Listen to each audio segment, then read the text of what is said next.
बिस्मिल्लाहिर्रहमानिर्रहीम। अस्सलामुअलैकुम। कैसे हैं आप सब? उम्मीद करती हूँ आप सब बिल्कुल ठीक होंगे। तो व्यूवर्स, आज की वीडियो बहुत ज़बरदस्त है क्योंकि आज की वीडियो में मैं आपके साथ एक बहुत ही यूनिक सी रेसिपी शेयर करने जा रही हूँ और इस रेसिपी का नाम है बेसन की खंडलियाँ। ये बेसन की टिक्कियाँ बहुत ज़बरदस्त बनती हैं और बनाना भी बहुत आसान है।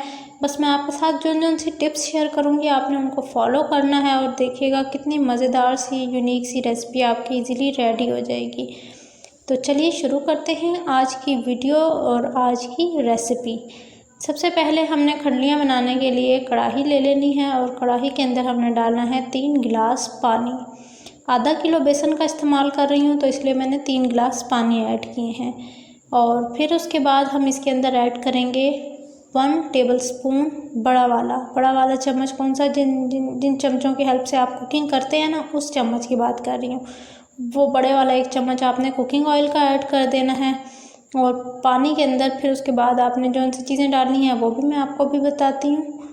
अब जो मसाले हमने इसके अंदर ऐड करने हैं वो देख लीजिए वो कौन से मसाले हैं। इन मसालों में है 1/2 टेबलस्पून नमक, 1/2 टेबलस्पून देगी लाल मिर्च। आप रेगुलर लाल मिर्च भी यूज़ कर सकते हैं, ये सिर्फ कलर देने के लिए खूबसूरत सा देगी लाल मिर्च मैं यूज़ कर रही हूँ। इसके अलावा 1/2 टेबलस्पून अधकुटा धनिया, 1/2 टेबलस्पून ज़ीरा और 1/2 टेबलस्पून ही पिसा हुआ धनिया। ये सारे वो मसाले हैं और 1/2 टेबलस्पून हल्दी। ये सारे वो मसाले हैं जो हमने यूज़ करने हैं, इस पानी के अंदर डालने हैं।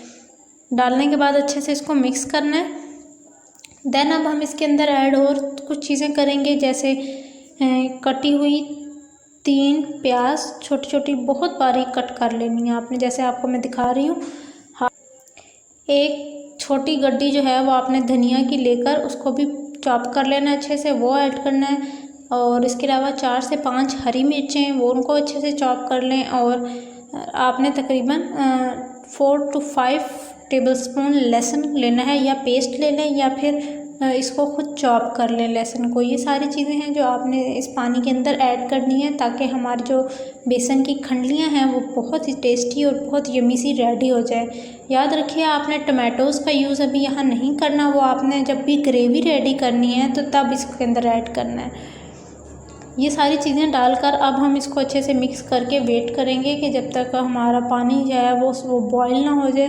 जब हमारा पानी बॉयल हो जाएगा फिर हम नेक्स्ट स्टेप परफॉर्म करेंगे। इतना हमने क्या करना है, हमने इतना जिस प्लेट के अंदर या जिस बर्तन के अंदर हमने खंडलियों का जो मसाला है वो डालकर उसकी शेप कट करनी है, उसको ग्रीस कर लेना है। अब ग्रीसिंग कैसे करनी है? ऑयल की हेल्प से सिंपली आपने प्रांत के, अब मैंने बड़ा बर्तन लिया है ताकि इजीली जो है हमारी खंडलियाँ रेडी हो जाए और वो पतली हों, ज़्यादा मोटी ना हों। तो इसीलिए मैंने जो है ये प्रांत लिया और उसको ऑयल की मदद से ग्रीस कर लिया है।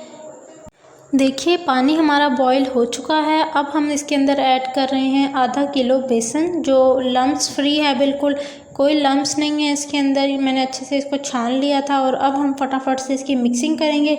मिक्सिंग के दौरान आपने इस बात का ख़ास ख्याल रखना है कि आंच स्टार्ट में लो होगी। बिल्कुल आंच मैंने आपको दिखाई थी, स्टार्ट में मेरी लो थी आंच, जो ही पानी बॉईल हो गया था। और फिर उसके बाद आपने थोड़ी देर बाद यानी 5 से 6 मिनट के बाद आंच को हाई कर देना है। और बेसन डालने के बाद और इसके अच्छे से, जिस तरह मैं आपको दिखा रही हूँ ना, चम्मच हिलाना है ताकि जो बेसन है वो कढ़ाई की साइड्स को छोड़ दे।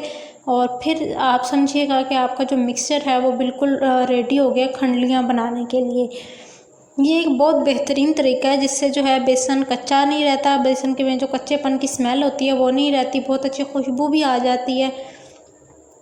ये अच्छे से देखिए तैयार हो चुका है हमारा मिक्सचर। अब हम इसको प्रांत में निकाल लेंगे, जो प्रांत हमने ग्रीस की थी ना उसके अंदर। और उसमें डालने के बाद अब यहाँ पर क्योंकि हमारा मिक्सचर गर्म है तो इसीलिए हमने पानी के अंदर हाथ डालकर थोड़े से, फिर उसके बाद दोबारा इस पर हाथ डाल रखना है और इसको फैलाते चले जाना है। फैलाना इतना है जितना आप फैला सकते हैं ताकि इसकी जो मोटाई है वो कम से कम हो। यहाँ पर ये देखिए मैं इस तरह स्प्रेड आउट कर रही हूँ इसको। और जब ये ठंडा हो जाए थोड़ा सा तो आपने फिर इसको अपनी मर्ज़ी के मुताबिक जो सी आप शेप देना चाहें दे सकते हैं।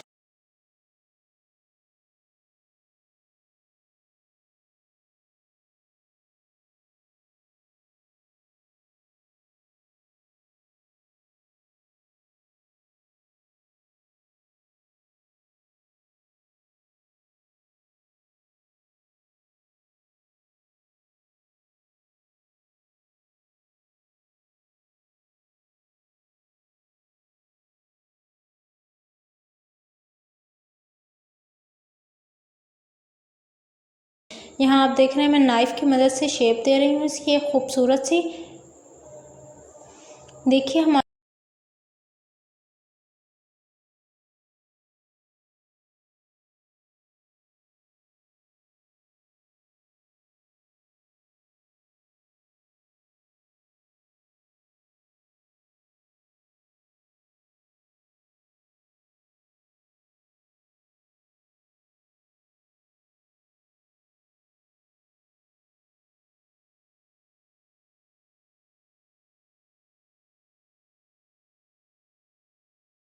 सारी ज़बरदस्ती जो खंडलियाँ हैं वो रेडी हो चुकी हैं, वो टिक्कियाँ सी रेडी हो गई हैं। अब रह गई पीछे ग्रेवी का प्रोसेस।